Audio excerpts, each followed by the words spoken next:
sex and healthy relationships. Kids today know more about sex before we think they do.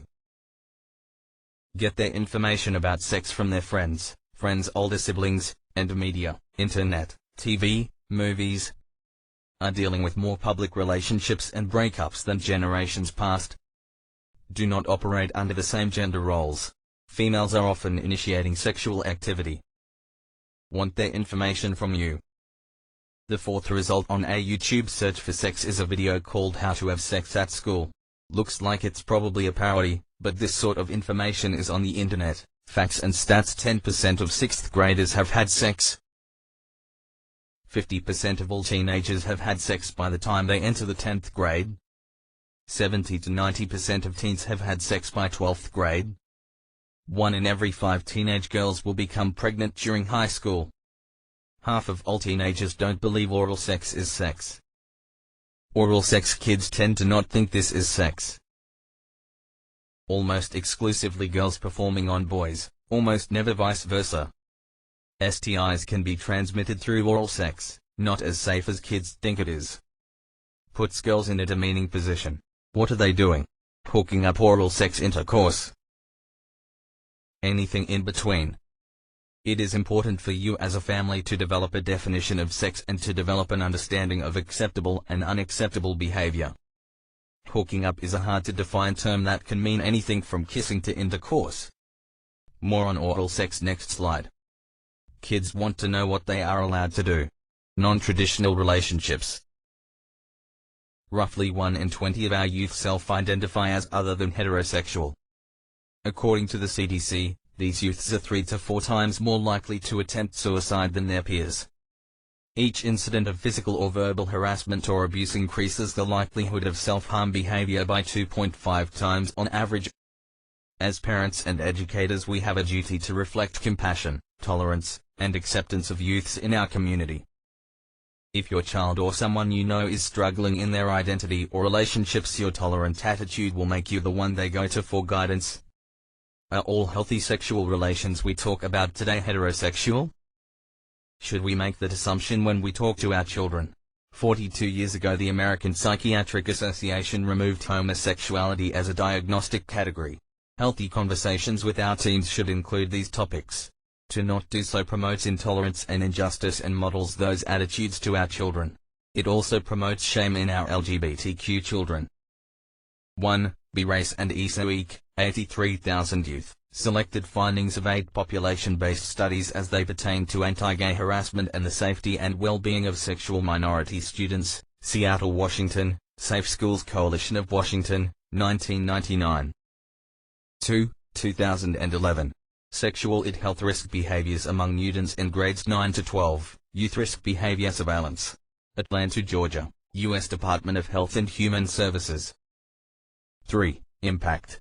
2010. Mental health disorders, psychological distress, and suicidality in a diverse sample of lesbian, gay, bisexual, and transgender youths. American Journal of Public Health.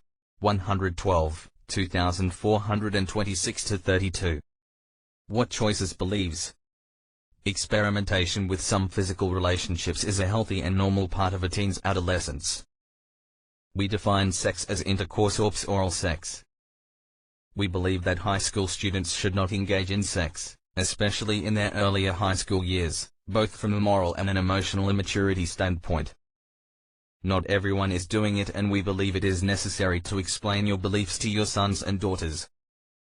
Open communication and clear sharing of moral values is the only way to encourage healthy relationships amongst our teens. Physiologically, dopamine, oxytocin. Males and females experience a 150% increase in dopamine during sex. This is the same neurotransmitter involved with drug addiction.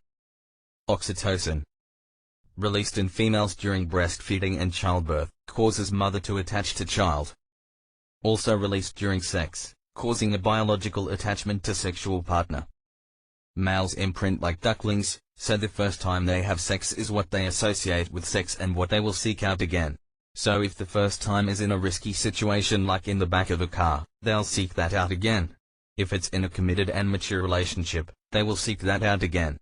The link between sex and alcohol. When under the influence of alcohol, the frontal lobe is not functioning at its highest level. Executive functioning skills like judgment and decision-making go out the window. What about other drugs? What decreases the likelihood my kid will have sex? Being sober. Involvement in school activities. Connectedness with family. Boundaries. The do's and don'ts do. Don't. Openly communicate your beliefs, values and expectations. Start early. Establish standards of acceptable sexual behavior. Talk to them about love and sex. Spend time with your kids. Help your child be confident in who they are and the choices they make. Make assumptions. Lecture, interrupt or give advice. Think they already know it all. Think they are learning it in school or from their friends.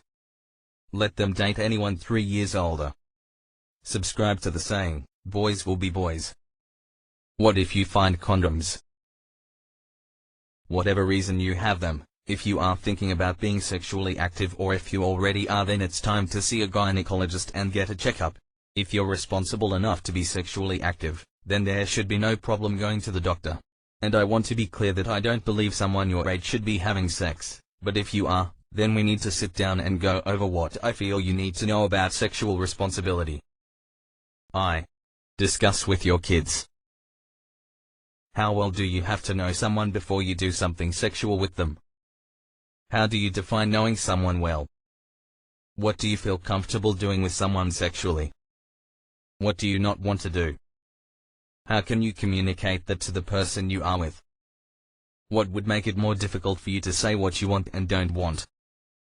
Is this too uncomfortable for you, dads? When your daughter starts to like boys, you have a crucial opportunity to reach out to her. Tell her what confused you about girls and how you figured things out. Invite her to ask questions about what a boy might be thinking. Tell her how you believe women should be treated by men. Model that behavior. Parable of the prodigal son. Spiritually. Parable of the prodigal son. Boundaries, boundaries, boundaries. Your role as a parent is to communicate your values and ethics on the subject, help your child clarify his or her own, and teach him or her how to communicate his or her boundaries to others and act on those principles. Girls often say no while kissing, and the boys may understandably be confused by the mixed message and keep going. Bill of Rights, friends. What does he or she want and need in a friendship? What are his/her rights in a friendship? What are his/her responsibilities in a friendship? What would a friend have to do or be like for him/her to end the friendship? Under what circumstances would he or she go to an adult for help with a problem with a friend? What are his/her friend's rights and responsibilities in the friendship? Draft this with your child, and draft something asking the same questions about relationships. This is a simple way to discuss values with your child and to help them develop their own code. When your child has problems with a friend or boyfriend/girlfriend, refer to the Bill of Rights and ask why they are making exceptions for this person. Also, you may notice that your child has a more lenient Bill of Rights for a relationship than a friendship, especially if they are already dating. Ask why. Teen safety plan: I will not go out alone, especially at night. I will keep my cell phone with me and program it with emergency numbers. I will use a code word or phrase to use with friends and family to alert each other if I am in danger and need help. I will keep in touch with someone I trust about where I am or what I am doing. I will be aware of how to leave safely in case of emergency. I will leave if I feel uncomfortable, no matter what my friends are doing. I will ask my friends to keep their cell phones with them in case we get separated. I will spend time with people who make me feel safe, supported, and good about myself. I will call 911 if I feel my safety is at risk. Another thing to draft with the help of your child: do this together so that your child owns it.